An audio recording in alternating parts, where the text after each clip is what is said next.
خصوصیت کے ساتھ ایک خاص عمل جو اس وقت بہت مجرب عمل ہے، جس کی طرف میں نے گزشتہ جمعہ بھی یا پیوستہ کسی موقع پر عرض بھی کیا تھا، وہ ہے لا حول ولا قوت الا باللہ کا ورد 500 مرتبہ۔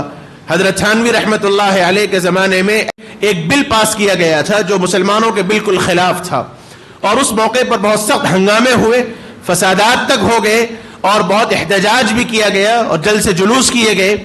حضرت تھانوی رحمت اللہ علیہ نے اس موقع پر اپنے سالکین کو فرمایا تھا کہ اس سے کچھ ہونے والا نہیں ہے، اللہ کی طرف رجوع کرو اور روزانہ میں معمولات کے اعتبار سے 500 مرتبہ لا حول ولا قوت الا باللہ کا عمل اپناؤ۔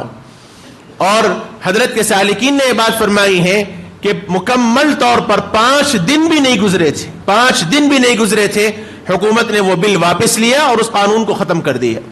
اس لیے اللہ کی ذات سے امید ہے اور ہمارا یقین ہے کہ کرنے والی ذات اللہ کی ہے، کائنات کا سارا نظام اللہ ہی کی مرضی سے چلتا ہے۔ یہ سب تو آزمائشیں ہیں اور مسلمان کبھی ان حالات سے پریشان نہیں ہوتا۔ جیسے بتایا گیا کہ ہم اس وقت سوئے ہوئے ہیں، ہمیں جاگنے کی ضرورت ہے، اس لیے جاگنا چاہیے، اللہ سے استغفار کرنا چاہیے۔ ہم میں کا ہر ساتھی طے کر لے کہ جب تک اللہ تعالیٰ لوگوں کے دلوں کو پلٹیں گے اس وقت تک ہم اللہ سے استغفار کرتے رہیں گے۔ سچے پکے انداز سے اللہ کی طرف رجوع کیجئے۔ لا حول ولا قوت الا باللہ ہمارا ایمان ہے، ہمارا اعتقاد ہے، ہمارا یقین ہے کہ کوئی طاقت نہیں ہے۔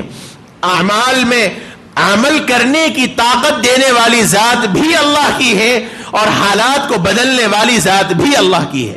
لا حول کا مطلب یہ ہے کہ حالات کو بدلنے والے، پلٹنے والے کوئی نہیں ہے سوائے اللہ کے، اور اعمال کو کرنے کی طاقت دینے والی ذات اللہ ہی کی ہے۔ یہ ہمارا اعتقاد ہے، اس لیے یہ پیغام کو پہنچائیں، جہاں جہاں تک ہو سکے پہنچائیں، خود بھی عمل کریں، اپنے گھروں میں بھی پابندی کریں۔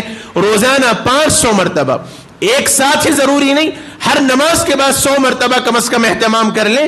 500 مرتبہ 5 نمازوں میں 500 مرتبہ لا حول ولا قوت الا باللہ کا ورد رکھا جائے۔